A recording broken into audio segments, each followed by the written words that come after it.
आज इ digital class को समस्त को स्वागत करुच्ची। दूर थाई क्लास रे समस्त उपस्थित रही शिक्षण प्रक्रिया को शिक्षण प्रक्रिया भाग ने आशा करुच्ची। शिक्षार्थी को बुझा विषय रु उपयुक्त शिक्षण परिवेश संबंध आज आम आलोचना करवा। पिलामाने पूर्व क्लास रे आम आलोचना करथिले पिलामाने किपरि शिखंती परिप्रेक्षी रे शिक्षण अभिप्रेरणा बा अभिप्रेरणा भूमिका संपर्क में आम आलोचना करथिले। आज से पिलामाने शिखंती किपरि तार द्वितीय उपादान हिसाब रे शिक्षण परिवेश उत्तम शिक्षण परिवेश संबंध में आलोचना करवा। उपयुक्त शिक्षण परिवेश कहले आम कौन बुझा। पिलामाने साधारणतः निज परिवेष्टनी निज परिवेश रास्ता घाट मंदिर बजार दुकान निज परिवार बा समाज सीधा सड़क बा प्रत्यक्ष भाव हेउ बा परोक्ष भाव हेउ किछि शिक्षा ग्रहण करिथांती एवं सेही क्षेत्र गुडी को आमे शिक्षण परिवेश बोली कहले अत्युक्ति हेबो नाही। एवं सेही परिवेश को निम्न भाग रे आमे भाग करि परिबा।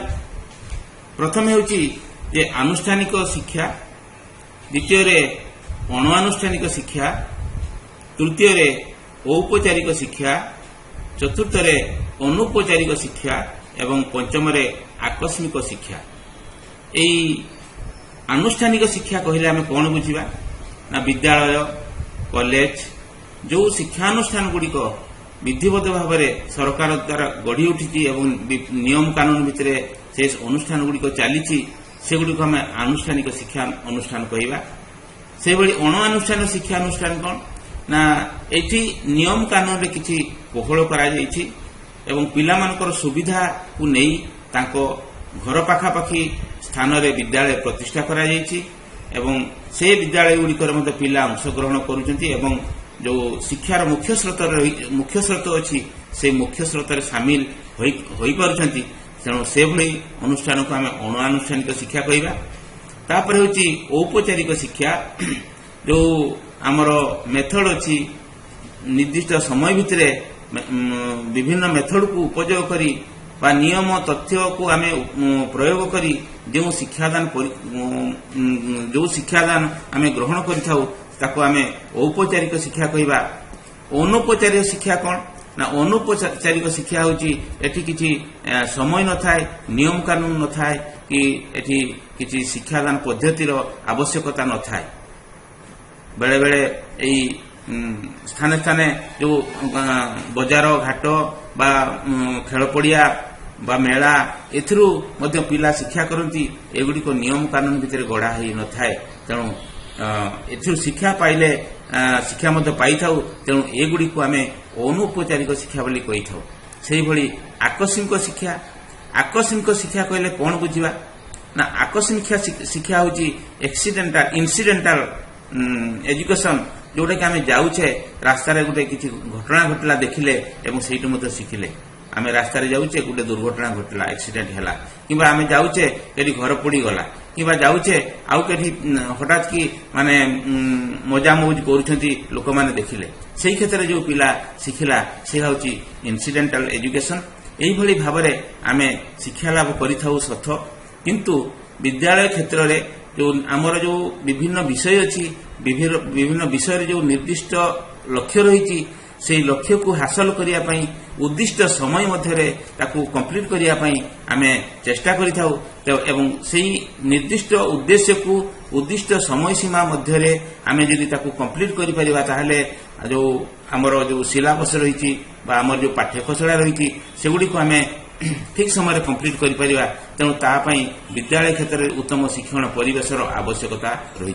विद्यालय परिवेश रे शिक्षार्थीर सर्वांगीन विकास साधन होता है। पिलामानकर सर्वांगीन विकासर उद्देश्य रखी विद्यालय स्थापन करा जाई अछि। एथिपाई विद्यालयर परिवेश एपरि हेबा उचित जेपरि शिक्षार्थी निजर सर्वांगीन विकास करि परिबो एवं सर्वांगीन विकास कहले आम शारीरिक मानसिक एवं आत्मिक विकास सहजरे हेबा सहित आग्रह रे शिक्षण कार्य रे निजको नियोजित करि परिबो। वर्तमान समाज रे शिक्षादान और शिक्षण प्रक्रिया विद्यालय चारिकांथ भितर आबद्ध होई रही नाही। शिक्षार्थी माने शिक्षादान उपरे संपूर्ण निर्भर करूनाहांती। उत्तम शिक्षण परिवेश उपरे गुरुत्व देवर आउ गोटे कारण हेउची पिलामाने शिक्षादान उपरे निर्भरशील थिले। उत्तम शिक्षादान फल शिक्षण संभव हेउथिला बोली विश्वास करा जाउथिला। मात्र एपरि चिंताधारा वर्तमान परिवर्तन हेलानी। शिक्षार्थी माने सबुबेले शिक्षादान उपरे निर्भरशील नुहंती। पिलाटी अनेक स्थानरू विभिन्न व्यक्ति उपकरण घटना मानक संस्पर्श रे आसी बहु शिक्षा लाभ करिथाय एवं अभिज्ञता हासिल करिथाय। उदाहरण स्वरूप अनेक इंग्लिश मीडियम स्कूल ले सेमाने पिला को प्रथमे टास्क दियंती जे तुम घरे जहा अछि से सब गोटे तालिका प्रस्तुत करि आना एवं इंग्राजी रे तालिकाटी प्रस्तुत करिवो। पिला माने से तालिका प्रस्तुत करने को जाउथिया बेले जहा घरे जेते अधिक जिनस अछि ताको घरे सेते अधिक बा से पिलाटीर तालिकाटी सेते अधिक हबो एवं सेते अधिक हेले तार वर्ड वोकाबुलारी इंग्लिश वर्ड वोकाबुलारी जो बढ़िबा कथा तार सेते अधिक हबो। जहार कम अछि तार कम वोकाबुलारी बढ़िबो एवं जहार बेसी अछि तार बेसी वोकाबुलारी बढ़िबो। एवं आम घरे अनेक नित्य व्यवहार्य जिनस थिबा बेले आमे अनेक समय रे सेगुड़ी को इंग्राजी रे कोन कहा जाए आमे जानि न थाउ।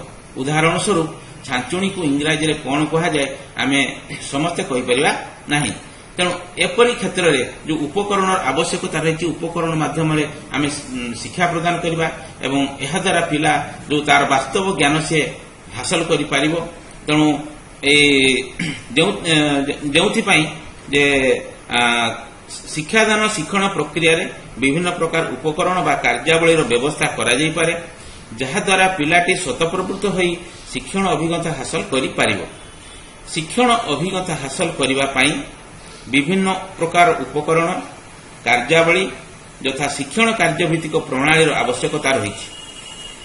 पिलाटी निज चतुर्पार्श्व थिबा सहपाठी शिक्षक और अन्यान्य व्यक्तिविशेष सह भावर आदान प्रदान करी एवं सेथिरे थिबा विभिन्न उपकरण बा साधन सामग्री व्यवहार करी नूतन अभिज्ञता हासिल करिथाय एवं ज्ञान संरचना करिथाय। विद्यालय रे एपरि प्रक्रिया रे सुजोग सृष्टि हेले पिला निजर आवश्यकता पूरण हेबा सहित फलप्रद शिक्षण हासिल करि पारिबो। विद्यालय शिक्षण रो उपादान आमे एगुड़ी को निम्न रे केते गुडी भाग करिछि एवं सेगुडी को नै परिबा। विद्यालय रो शिक्षण परिवेश को दुई भाग रे विभक्त करा जाय यथा श्रेणी कक्ष परिवेश आउ श्रेणी कक्ष रो बाहर परिवेश। एगुड़ी को आमे आलोचना कले उभय परिवेश शिक्षार्थी को पई आनंद देउथिबो एवं एहार प्रत्येक उपादान शिक्षार्थी मानकु अभिज्ञता आहरण पई सहायक हेउथिबो। कारण विद्यालय परिवेश आनंददायक हेले शिक्षार्थी माने विद्यालय प्रति आकृष्ट हेबे ओ अधिक समय विद्यालय पठाए पई आग्रह प्रकाश करिवे। तेणु ये जो विद्यालय परिवेश आमे कहूचे ये विद्यालय परिवेश को पुणी केते भाग रे विभक्त करा जाउछि। एक रे पिला मानकर मौलिक सुविधा सुजोग व्यवस्था, दुई रे बगीचा और प्राकृतिक परिवेश, तीन रे शिशुप्रिय उद्यान, चार रे साधारण शिक्षण व्यवस्था। पुणी एगुड़ी को जदि आमे विशद भाव में आलोचना करिबा पिला मानकर मौलिक सुविधा कहले कौन बुझिबा ना आमे जो विद्यालय रे पिला मानकु पढ़ाउचे से विद्यालय रे बसिबा चलप्रचल करिया पई यथेष्ट स्थान थिबा आवश्यक। कारण यदि छोट छोट रूम हेतिबो वायु चलाचल ठीक नथिबो ताले से जगह रे शिक्षण फलप्रद हेई परिबो नाही। किंबा यदि विद्यालयटी कौनसी छक जगार हेतिबो हाट मझिरे हेतिबो सेठी मध्य आमर शिक्षादान जो बाधा प्राप्त हेबो शिक्षादान शिक्षण प्रक्रिया ठीक भाव में साधित हो पारिबो नाही। तापरे होची निरापद पानीय जलर व्यवस्था मौलिक सुविधा भितर एटा होची सबुठार इम्पोर्टाट जे निरापद पानीय जल व्यवस्था कहले मिनिमम ट्यूबवेलटे थिबो एवं जो थे कि जो आमर पानी उपयोगी जल बाहर थिबो एवं ताको आमे व्यवहार करथिबा। तीन रे जो आम विद्यालय रे पुओ झियो उभय पाठ पढ़ती तेणु उभय आमे स्वतंत्र शौचालय व्यवस्था करने आवश्यक। से भली जे श्रेणी गृह रे आलोक वायु चलाचल व्यवस्था ठीक भाव में थिबो रूम्र झरका को झरका सीधारे थिबो बा द्वार सीधारे झरका थिबो ताहेले जे वायु चलाचल हो पार एवं आलोक व्यवस्था मध्य ठीक भाव थी जदि अंधारुआ हम ताले पिला माने ठीक भाव पाठ पढ़ी पारे ना। श्रेणी परिवेश और विद्यालय परिवेश सर्वदा परिष्कार परिच्छन्न रही आम विद्यालय को पश्चिमा भितर आम देखा विद्यालय हता परिष्कार परिच्छन्न थी एवं श्रेणीगृह प्रत्येक श्रेणीगृह मध्य परिष्कार परिच्छन्न थी जहाँफल पिलार मनरे प्रफुल्लता आसो एवं सी ठीक भाव पाठ पढ़ी पार। तापर आम जो द्वितीय व्यवस्था नहीं जे बगीचा और प्राकृतिक परिवेश बगीचा विद्यालय परिवेश को सरस सुंदर और चित्ताकर्षक करने सहित आकर्षणीय करने उचित होची बगीचा और प्राकृतिक परिवेश विद्यालय परिवेश को सदा सर्वदा सरस सुंदर और चित्ताकर्षक करने उचित एवं आकर्षणीय करने उचित जहाँफल पिला स्वतःप्रवृत्त भाव में विद्यालय को आसिया इच्छा प्रकाश करिवो। एथिपाई विद्यालय बगीचा योजना प्रस्तुति और जत्न नेबा आदि प्रत्येक कार्य पिलामानकर सक्रिय अंशग्रहण करने आवश्यक। यह द्वारा पिलामानकर विद्यालय प्रति ममता पड़िबो एवं सेमाने स्वतःप्रवृत्त भाव में विद्यालय को आसिया पई आग्रह प्रकाश करिवे। तापरे होची शिशुप्रिय उद्यान। शिशुप्रिय उद्यान कौन? शिशु साधारणतः खेल प्रिय से खेलिबा पई भल पाए। घरे थिला बेले धूली खेल ठारू आरंभ करी भली क्रिकेट फुटबॉल खेलिया पई सुजोग से पाई थाए।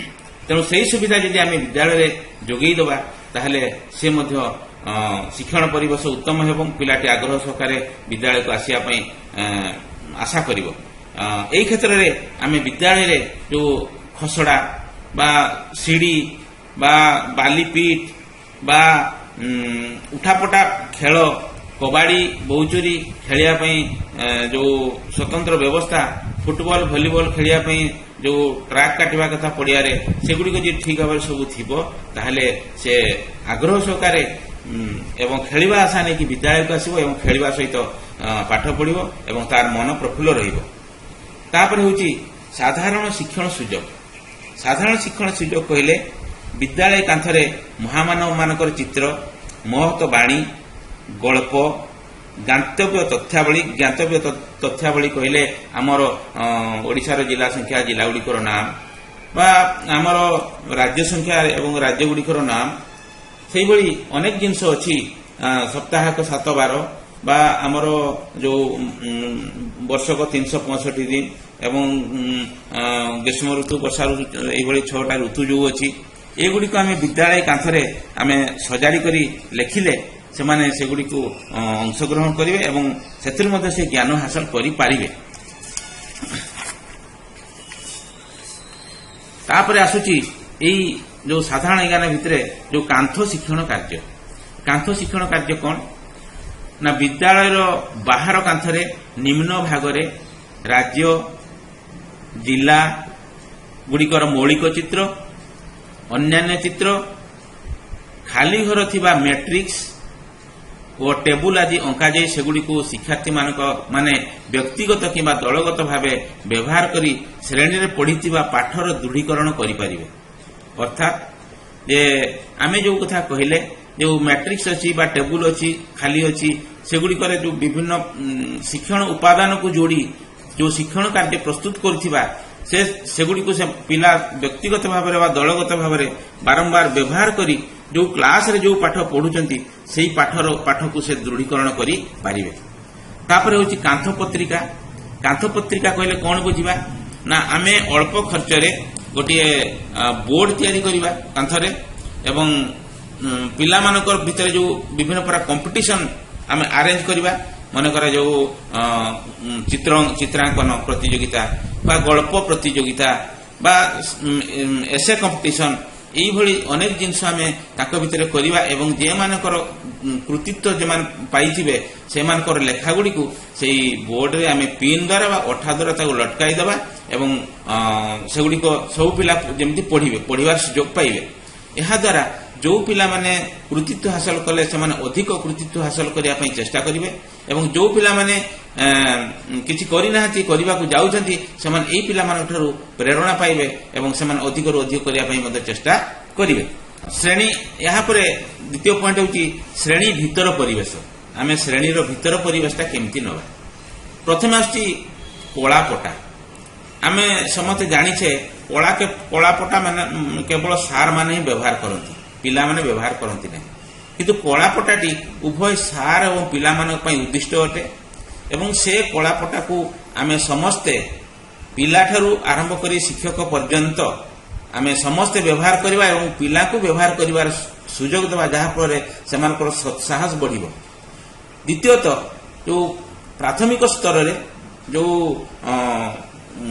କାନ୍ଥ ଅଛି ବା ଶ୍ରେଣୀ ଭିତରେ ଯେଉଁ କାନ୍ଥ ଅଛି ସେ କାନ୍ଥର ତଳୁ 3 ଫୁଟ ଉଚ୍ଚ ପର୍ଯ୍ୟନ୍ତ ଆମେ କଳାପଟା ପ୍ରକାର ଆମେ ତାକୁ ବ୍ଲାକ୍ କରିବା ବା କଳା କରିବା ଏବଂ ସେଗୁଡ଼ିକୁ ସବୁ ପିଲା କେମିତି ୟୁଜ୍ କରିପାରିବେ, ତାଙ୍କ ନିଜ ପାଠକୁ ସେମାନେ ସ୍ଲେଟରେ ନ ଲେଖି ବା ଖାତାରେ ନ ଲେଖି ସେଠି ଲେଖିପାରିବେ, ସେଠି ଚିତ୍ର ଅଙ୍କନ କରିପାରିବେ, ଯାହାଫଳରେ ତାଙ୍କ ଭିତରେ ଯେଉଁ ସୁପ୍ତ ଚେତନା ରହିଛି ଠିକ୍ ଭାବରେ ପରିପ୍ରକାଶ କରିବା ପାଇଁ ସମ୍ଭବ ହୋଇପାରିବ। ତେଣୁ ଏଗୁଡ଼ିକର ବ୍ୟବସ୍ଥା ଆମେ ଯଦି କରିବା ତାହେଲେ କଳାପଟାର ଉପଯୁକ୍ତ ବ୍ୟବହାର ହୋଇପାରିବ ଏବଂ ପିଲାମାନଙ୍କର ଜ୍ଞାନ ବିକାଶ ମଧ୍ୟ ଠିକ୍ ଭାବରେ ହୋଇପାରିବ। ତାପରେ ଆସୁଛି ଯେ ଶିକ୍ଷଣ କାର୍ଯ୍ୟ।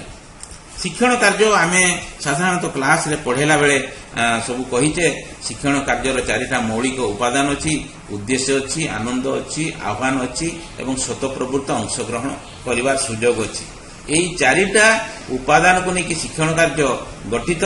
ଏହି 4ଟା ଉପାଦାନ ଆଧାରରେ ଆମେ ଯେଉଁ କାନ୍ଥରେ ଶିକ୍ଷଣ କାର୍ଯ୍ୟ ପ୍ରସ୍ତୁତ କରିବା, ଯେଉଁ ଶିକ୍ଷଣ କାର୍ଯ୍ୟକୁ ପିଲାମାନେ ବ୍ୟବହାର କରିପାରିବେ ଏବଂ ଅଧିକରୁ ଅଧିକ ଶିଖିବେ ବା ଶ୍ରେଣୀରେ ଯେଉଁ ପାଠ ପଢ଼ା ଯାଉଛି ସେ ପାଠର ମଧ୍ୟ ଦୃଢ଼ୀକରଣ ହୋଇପାରିବ। ତେଣୁ ଶ୍ରେଣୀ କାନ୍ଥରେ ଶିକ୍ଷଣ କାର୍ଯ୍ୟ, କିଛି ଚିତ୍ର, ମହତବାଣୀ ଲେଖାଯାଇ ସେଥିରୁ ପିଲାମାନଙ୍କ ଶିଖିବା ପାଇଁ ବ୍ୟବସ୍ଥା କରାଯିବା ଆବଶ୍ୟକ। ତାପରେ ହେଉଛି ଶିକ୍ଷଣ କୋଣ।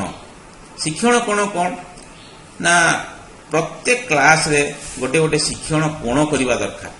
ଯେଉଁ ଶିକ୍ଷଣ କୋଣରେ ବିଭିନ୍ନ ପ୍ରକାର ମଞ୍ଜି, ବିଭିନ୍ନ ପ୍ରକାର ପତ୍ର, ବିଭିନ୍ନ ପ୍ରକାର ପଥର, ମ୍ୟାଟ୍ରିକ୍ସ, ଗଳ୍ପ, ସଂଖ୍ୟା କାର୍ଡ, ଅକ୍ଷର କାର୍ଡ ଆଦି ରଖାଯାଇପାରିବ। ଆବଶ୍ୟକ ସମୟରେ ଦରକାର ହେଉଥିବା ଶିକ୍ଷଣ ଉପକରଣ ଆଦି ପିଲାମାନଙ୍କ ଦ୍ୱାରା ବ୍ୟବହାର କରାଯାଇପାରିବ। ଏହି ଛୋଟ ଏକ୍ଜାମ୍ପଲଟି ଆମେ ନେବା ଯେ ଯେଉଁ ପଥର କଥା କହିଲି ଯେ ଆମ ମୟୂରଭଞ୍ଜ ଜିଲ୍ଲାର ଯେଉଁ ବାଦାମ ପାହାଡ଼ରେ ଯେଉଁ ଲୁହା ପଥର ଖଣି ଅଛି, ସେ ଲୁହା ପଥର ଖଣିରୁ ଆମେ ଖଣ୍ଡେ ପଥର ଯଦି ଆଣିକି ରଖିଥିବା ତାହେଲେ ଆବଶ୍ୟକ ସମୟରେ ପଥରର ପ୍ରକାରଭେଦ ଦର୍ଶାଉଥିବା ବେଳେ ଆମେ ସେହି ଲୁହା ପଥର ଖଣ୍ଡେ ଦେଖେଇ ଆମ ଜିଲ୍ଲାରେ ଏହା ଉପଲବ୍ଧ ବୋଲି ତଥ୍ୟ ପ୍ରଦାନ କରିପାରିବା। ତେଣୁ ଯେଉଁମାନେ ଲୁହା ପଥର ଦେଖି ନାହାନ୍ତି ସେମାନେ ମଧ୍ୟ ଲୁହା ପଥର ଦେଖିବାର ସୁଯୋଗ ପାଇବେ ଏବଂ ତା ଛଡ଼ା ବିଭିନ୍ନ ରଙ୍ଗର, ବିଭିନ୍ନ ଧରଣର ପଥର ଉପରେ ତାଙ୍କର ଜ୍ଞାନ ହାସଲ ହେବ। ତାପର ପଏଣ୍ଟ ହେଉଛି ପିଲାମାନଙ୍କର କୃତି ପ୍ରଦର୍ଶନ। ପିଲାମାନଙ୍କର କୃତି ପ୍ରଦର୍ଶନ କ'ଣ ନା ଶ୍ରେଣୀର ଏକ ନିର୍ଦ୍ଦିଷ୍ଟ ସ୍ଥାନରେ ପିଲାମାନଙ୍କର ପ୍ରସ୍ତୁତ ଲେଖା, ଚିତ୍ର ବା ମଡେଲ ଆଦି ସୃଜନାତ୍ମକ କାର୍ଯ୍ୟକୁ ପ୍ରଦର୍ଶନ କରାଯିବା ଉଚିତ ଏବଂ ସେହି ପ୍ରଦର୍ଶିତ ସ୍ଥାନକୁ ପିଲାମାନେ ସବୁଦିନେ ଦେଖିବା ଉଚିତ। ଏହାଦ୍ୱାରା ସମ୍ପୃକ୍ତ ଶିକ୍ଷାର୍ଥୀ ଅଧିକ କୃତି ପ୍ରଦର୍ଶନ କରିବା ସହିତ ଅନ୍ୟ ପିଲାମାନେ କୃତିତ୍ୱ ପ୍ରଦର୍ଶନ କରିବା ପାଇଁ ପ୍ରେରଣା ମଧ୍ୟ ପାଇପାରିବେ। ତାପରେ ହେଉଛି ଶିକ୍ଷଣ ସମୟ। ଶିକ୍ଷଣ ସମୟ କ'ଣ ନା ଶିକ୍ଷଣ ସମୟ ପରିବେଶରେ ଗୁଣାତ୍ମକ ଶ୍ରେଣୀ ଶିକ୍ଷଣ ପରିବେଶରେ ଗୁଣାତ୍ମକ ମାନ ଶ୍ରେଣୀର ଶିକ୍ଷଣ ସମୟକୁ ନିୟନ୍ତ୍ରିତ କରିଥାଏ। ଶ୍ରେଣୀ ପରିବେଶରେ ଶିକ୍ଷଣ ଉପାଦାନ ଥିଲେ ସେଗୁଡ଼ିକୁ ଶିକ୍ଷାର୍ଥୀମାନଙ୍କ ଦ୍ୱାରା ବ୍ୟବହାର କରିବାର ଉପଯୁକ୍ତ ସୁଯୋଗ ସୃଷ୍ଟି କରାଯିବା ଆବଶ୍ୟକ।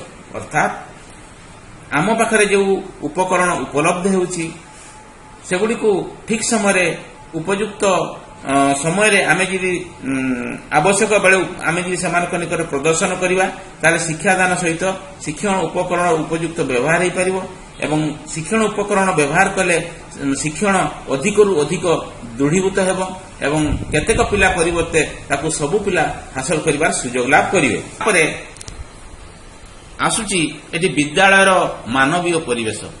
ଆମେ ଯେଉଁ ବିଦ୍ୟାଳୟକୁ କହୁଛେ ଗୋଟେ ଛୋଟ ଗୋଷ୍ଠୀ ବା ଛୋଟ ସମାଜ ଏବଂ ବିଦ୍ୟାଳୟ ହେଉଛି ଗୋଷ୍ଠୀର ଏକ ଅଂଶ ଏବଂ ବିଦ୍ୟାଳୟ ହେଉଛି ଗୋଷ୍ଠୀର ଏକ ସମ୍ବଳ। ତେଣୁ ଏ କ୍ଷେତ୍ରରେ ବିଦ୍ୟାଳୟରେ ଶିକ୍ଷକ ଶିକ୍ଷାର୍ଥୀଙ୍କ ମଧ୍ୟରେ ସମ୍ପର୍କ ଅତି ଉତ୍ତମ ଏବଂ ନିବିଡ଼ ହେବା ଆବଶ୍ୟକ। କାହିଁକି ନା ଯଦି ଶିକ୍ଷକ ଶିକ୍ଷାର୍ଥୀ ମଧ୍ୟରେ ଉତ୍ତମ ବୁଝାମଣା ରହିବ, ଉତ୍ତମ ସମ୍ପର୍କ ରହିବ, ତାହେଲେ ପିଲାମାନେ ପାଠପଢ଼ା ପ୍ରତି ଆଗ୍ରହ ବଢ଼ିବ ଏବଂ ସେମାନଙ୍କର ଶିକ୍ଷଣର ମାନ ଓ ପରିମାଣରେ ଉନ୍ନତି ଘଟିବ। ଏହି ସମ୍ପର୍କ ନିବିଡ଼ ହେଲେ ପିଲାମାନଙ୍କର ଆତ୍ମବିଶ୍ୱାସୀ ହେବେ ଓ ପିଲାମାନଙ୍କୁ ତାଙ୍କ ହିତୈଷୀ ରୂପେ ଗଣନା କରିବେ। ଯେ ତାଙ୍କ ବାପା ମା ଠାରୁ ମଧ୍ୟ ଯେଉଁ ଶିକ୍ଷକ ଶିକ୍ଷୟିତ୍ରୀ ବହୁତ ବଡ଼ ଏବଂ ବହୁତ ମହାନ ତାକୁ ସେମାନେ ଚିନ୍ତା କରିବେ ଏବଂ ଶିକ୍ଷକ ଶିକ୍ଷୟିତ୍ରୀ ଯାହା କହିବେ ଏବଂ ଶିକ୍ଷକ ଶିକ୍ଷୟିତ୍ରୀ ଯେମିତି ଉତ୍ତମ ଆଚରଣ ପିଲାଙ୍କ ସମ୍ମୁଖରେ ପ୍ରଦର୍ଶନ କରିବେ ତାହାକୁ ସବୁ ପିଲା ଆଗ୍ରହ ସହକାରେ ଗ୍ରହଣ କରିବେ। ତାପରେ ହେଉଛି ଶିକ୍ଷାର୍ଥୀ ଶିକ୍ଷାର୍ଥୀ ମଧ୍ୟରେ ସମ୍ପର୍କ। ପିଲାମାନେ ପରସ୍ପର ମଧ୍ୟରେ ସୁସମ୍ପର୍କ ରଖିଲେ ସହଯୋଗୀ ଶିକ୍ଷଣ ସମ୍ଭବ ଓ ସୁଦୃଢ଼ ହୋଇଥାଏ। ସେଥିପାଇଁ ଶ୍ରେଣୀରେ ଦଳଗତ କାର୍ଯ୍ୟ ଉପରେ ଗୁରୁତ୍ୱ ଦେବା ସହିତ ବିଦ୍ୟାଳୟରେ ବିଭିନ୍ନ କାର୍ଯ୍ୟରେ ପିଲାମାନଙ୍କୁ ଦାୟିତ୍ୱ ନ୍ୟସ୍ତ କରିବା ଆବଶ୍ୟକ। ଯେତେବେଳେ ପୂଜାଟେ କରୁଛେ, ଯେତେବେଳେ ପିକନିକ୍ କରୁଛେ ବା ଯେତେବେଳେ ଆମେ ବିଦ୍ୟାଳୟରେ ସାଂସ୍କୃତିକ କାର୍ଯ୍ୟକ୍ରମ କରୁଛେ ସେତେବେଳେ ସମସ୍ତ ଦାୟିତ୍ୱ ଯଦି ଆମେ ପିଲାମାନଙ୍କ ଉପରେ ନ୍ୟସ୍ତ କରିବା ଏବଂ ସେହି ଦାୟିତ୍ୱଗୁଡ଼ିକୁ ଯଦି ଦଳରେ ଆମେ ନ୍ୟସ୍ତ କରିବା, ଗୋଟେ ପିଲାମାନଙ୍କୁ ଗୋଟେ ଗ୍ରୁପ୍ କରି ଯଦି ସେହି ଦାୟିତ୍ୱ ଆମେ ଦେବା ତାହେଲେ ପିଲାମାନେ ସେହିଗୁଡ଼ିକ କାମଗୁଡ଼ିକୁ ଆଗ୍ରହ ସହକାରେ କରିବେ ଏବଂ ପିଲା ଭିତରେ ଯେଉଁ ସୁସମ୍ପର୍କ ବଢ଼ିବ ଏବଂ ସୁସମ୍ପର୍କ ବଢ଼ିଲେ ଶିକ୍ଷଣ ପ୍ରତି ପିଲାମାନେ ଆଗ୍ରହ ପ୍ରକାଶ କରିବେ ଏବଂ ଶିକ୍ଷକ ସହିତ ସମ୍ପର୍କ ବଢ଼ିଲା, ଶିକ୍ଷାର୍ଥୀଙ୍କ ମଧ୍ୟରେ ସମ୍ପର୍କ ବଢ଼ିଲା, ବିଦ୍ୟାଳୟ ପ୍ରତି ସେମାନେ ଆକୃଷ୍ଟ ହେଲେ ବିଦ୍ୟାଳୟ ପ୍ରତି ମମତା ବଢ଼ିବ ଏବଂ ତାପରେ ସେମାନେ ବିଦ୍ୟାଳୟକୁ ଆଗ୍ରହ ସହକାରେ ଖୁସିରେ ଆସିବେ ଏବଂ ମନ ଦେଇ ପାଠ ପଢ଼ିବେ। ତାପରେ ହେଉଛି ଶିକ୍ଷକ ପିତାମାତା ଓ ଅଭିଭାବକ ମଧ୍ୟରେ ସମ୍ପର୍କ। ପିଲାମାନଙ୍କର ଶିକ୍ଷଣ ଅଗ୍ରଗତିକୁ ତ୍ୱରାନ୍ୱିତ କରିବା ଓ ତହିଁର ଉପୁଜୁଥିବା ସମସ୍ୟାମାନଙ୍କ ସଫଳ ସମାଧାନ ନିମିତ୍ତ ଶିକ୍ଷକ ଓ ପିତାମାତାଙ୍କ ମଧ୍ୟରେ ନିୟମିତ ଆଲୋଚନା ଓ ଭାବର ଆଦାନ ପ୍ରଦାନ ନିତ୍ୟାନ୍ତ ଆବଶ୍ୟକ ରହିଛି। କାରଣ ପିଲାଟେ ଯେତେବେଳେ ବିଦ୍ୟାଳୟକୁ ଆସୁଛି ବିଦ୍ୟାଳୟରେ କମ୍ ସମୟ ରହୁଛି ଏବଂ ଘରେ ବେଶୀ ସମୟ ରହୁଛି।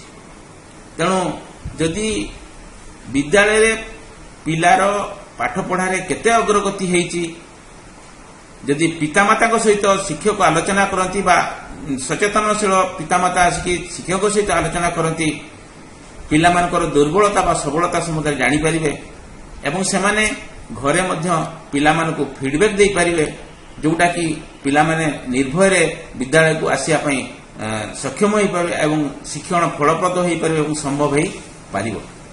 ଯେ ପିଲାଟିଏ କୋଉ ବିଷୟରେ ଟିକେ ଦୁର୍ବଳ ଅଛି, ଶିକ୍ଷକ ତାଙ୍କୁ ସାଜେସନ୍ ଦେବେ, ଘରେ ଟିକେ ତାଙ୍କୁ ଭଲ କରି ଦେଖ, ଆଉ ଦେଖିଲେ ସେ ପିଲାଟି ଆଗକୁ ଆସିପାରିବ। ତେଣୁ ସେ ପିଲାଟିକୁ ଯେଉଁ ଆମେ ପୁନର୍ବଳନ ଶିକ୍ଷା ପ୍ରଦାନ କରାଯିବ ବା କରାଯିବାର ବ୍ୟବସ୍ଥା ପିତାମାତା କରିବେ, ଯାହାଫଳରେ ଅବୁଝା ଜିନିଷ ତା ପିଲାମାନଙ୍କ ନିକଟରେ ରହିବ ନାହିଁ। ସେମାନେ ଶିକ୍ଷଣକୁ ଠିକ୍ ଭାବରେ ଗ୍ରହଣ କରିବେ ଏବଂ ନିୟମିତ ସମୟ ବ୍ୟବଧାନରେ ପିତାମାତାଙ୍କ ସହ ପିଲାମାନଙ୍କର ଶିକ୍ଷା ସମ୍ପର୍କରେ ଆଲୋଚନା କରାଯାଉଥିଲେ ଶିକ୍ଷକ ପିଲାମାନଙ୍କର ଯତ୍ନ ନେବାରେ ପ୍ରୟାସୀ ହୁଅନ୍ତି। ତାପରେ ହେଉଛି ବିଦ୍ୟାଳୟ ଓ ଗୋଷ୍ଠୀ ସମ୍ପର୍କ। ବିଦ୍ୟାଳୟ ଗୋଷ୍ଠୀର ଏକ ସମ୍ବଳ ଏବଂ ଏହାର ବିକାଶ କେବଳ ଗୋଷ୍ଠୀର ସଦସ୍ୟମାନେ ଏହାକୁ ହୃଦୟଙ୍ଗମ କରି ବିଦ୍ୟାଳୟକୁ ଉନ୍ନତି କାର୍ଯ୍ୟରେ ସହଯୋଗ କରିପାରନ୍ତି ଏବଂ ବିଦ୍ୟାଳୟର ସବୁ ପ୍ରକାର ଉନ୍ନତି କରିବାରେ ସହାୟକ ହୁଅନ୍ତି। ସେଥିପାଇଁ ଗୋଷ୍ଠୀ ଓ ଶିକ୍ଷକ ମଧ୍ୟରେ ଉତ୍ତମ ବୁଝାମଣା ରହିବା ଆବଶ୍ୟକ।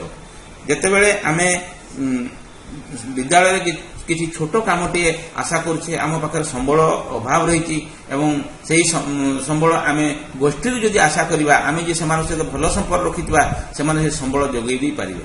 ମନେ କରାଯାଉ ବିଦ୍ୟାଳୟରେ ହତାବନ୍ଦୀ କରିବା ଆବଶ୍ୟକ ହେଉଛି ଏବଂ ଏହି ହତାବନ୍ଦୀ ଶିକ୍ଷକ ବା ପିଲାମାନେ କରିପାରୁନାହାନ୍ତି। ସେ କ୍ଷେତ୍ରରେ ଆମେ ଯଦି ଗୋଷ୍ଠୀକୁ ନିମନ୍ତ୍ରଣ କରିବା ଏବଂ ତାଙ୍କୁ ଜଣେଇବା ଯେ ଏମିତି ଆମର ବିଦ୍ୟାଳୟର ହତାବନ୍ଦୀ ଦରକାର, ତୁମରି ଛୁଆମାନେ ତ ପଢ଼ୁଛନ୍ତି, ତେଣୁ ସେମାନଙ୍କର ଉତ୍ତମ ବିକାଶ ଏବଂ ଚାଷବାସର ସୁବିଧା ପାଇଁ ବା ବିଦ୍ୟାଳୟକୁ ବାହାରୁ ଯେଉଁ ଗୋରୁ ଗାଈଙ୍କ ପ୍ରବେଶକୁ ନିଷିଦ୍ଧ କରିବା ପାଇଁ ହତାବନ୍ଦୀର ଆବଶ୍ୟକତା ରହିଛି। ଯଦି ସେମାନେ ଗାଁ ଲୋକ ବୁଝିବେ, ଗୋଷ୍ଠୀ ବୁଝିବ, ତାହେଲେ ମଧ୍ୟ ବିନା ପଇସାରେ ସେମାନେ ସମସ୍ତ ସରଞ୍ଜାମ ଯୋଗାଇ ଦେବା ସହିତ ନିଜର ଶାରୀରିକ ଶ୍ରମ ପ୍ରଦାନ କରି ବିଦ୍ୟାଳୟ ଭତ୍ତାବନ୍ଧୀରେ ସହାୟକ ହେବ। ଖାଲି ବିଦ୍ୟାଳୟ ଭତ୍ତାବନ୍ଧୀ ନୁହେଁ, ବିଦ୍ୟାଳୟ ଯେଉଁ ସାଂସ୍କୃତିକ କାର୍ଯ୍ୟକ୍ରମ, ଜାତୀୟ କାର୍ଯ୍ୟକ୍ରମ ବା ପିଲାମାନଙ୍କର କିଛି ଖେଳକୁଦ ହେଉଛି ବା ଡ୍ରାମା ହେଉଛି, ଏଗୁଡ଼ିକରେ ମଧ୍ୟ ଗ୍ରାମବାସୀ ସହଯୋଗ କରିପାରିବେ ଏବଂ କାର୍ଯ୍ୟକ୍ରମକୁ ସଫଳ କରିବାରେ ସହାୟକ ହୋଇପାରିବେ। ଉପରୋକ୍ତ ଆଲୋଚନାରୁ ଜଣାପଡ଼ିଲା ଯେ ବିଦ୍ୟାଳୟର ଶିକ୍ଷଣ ପରିବେଶକୁ ଉନ୍ନତ କରିବା ପାଇଁ ଉଭୟ ଭୌତିକ ଉପାଦାନ ଏବଂ ମାନବୀୟ ସମ୍ପର୍କ ବୃଦ୍ଧିର ପ୍ରମୁଖ ଭୂମିକା ରହିଛି। ତେଣୁ ଆମେ ଯେଉଁ ବିଦ୍ୟାଳୟ ଯେଉଁ ଭୌତିକ ଶିକ୍ଷଣ ଉପାଦାନ ବା ଶିକ୍ଷଣ ପରିବେଶ ସୃଷ୍ଟି କରିବା ପାଇଁ ଯେଉଁ ଭୌତିକ ଉପାଦାନ ରହିଛି, ସେ ଭୌତିକ ଉପାଦାନର ଆମେ ଉନ୍ନତ କରିବା ଦରକାର। ଏବଂ ଦ୍ୱିତୀୟତଃ ଯେଉଁ ମାନବୀୟ ସମ୍ବଳ ରହିଛି ଆମ ହାତରେ, ଶିକ୍ଷକ ଶିକ୍ଷାର୍ଥୀ ମଧ୍ୟରେ ସମ୍ପର୍କ, ଗୋଷ୍ଠୀ ମଧ୍ୟରେ ସମ୍ପର୍କ, ପିଲାଙ୍କ ପିତାମାତାଙ୍କ ମଧ୍ୟରେ ଉତ୍ତମ ବୁଝାମଣା ଆମେ ଯଦି ରଖିପାରିବା, ତାହେଲେ ମାନବୀୟ ସମ୍ବଳର ମଧ୍ୟ ବିକାଶ ହୋଇପାରିବ। ଯେଉଁ ମାନବୀୟ ସମ୍ବଳ ଶିକ୍ଷଣରେ ସହାୟକ ହୋଇପାରିବ ଏବଂ ଶିକ୍ଷାଦାନ ଶିକ୍ଷଣ ପ୍ରକ୍ରିୟା ସମ୍ଭବ ହେବା ସହିତ ପିଲାମାନଙ୍କର ଯେଉଁ ଶିକ୍ଷଣ ଦୀର୍ଘସ୍ଥାୟୀ ହେବ ଏବଂ ପରବର୍ତ୍ତୀ ସମୟରେ ସେମାନେ ଉନ୍ନତ ମାନର ଚରିତ୍ର ଗଠନ କରିବା ପାଇଁ ମଧ୍ୟ ସକ୍ଷମ ହୋଇପାରିବେ। ଧନ୍ୟବାଦ। ଯେଉଁ ପିଲାମାନେ ବୁଝିପାରି ନାହାନ୍ତି ବା ଯଦି କାହାରି ସନ୍ଦେହ ଥାଏ ତାହେଲେ ଫୋନରେ ଯୋଗାଯୋଗ କରି ମୋତେ ପଚାରି ପାରିବେ ପରବର୍ତ୍ତୀ ସମୟରେ। ଧନ୍ୟବାଦ।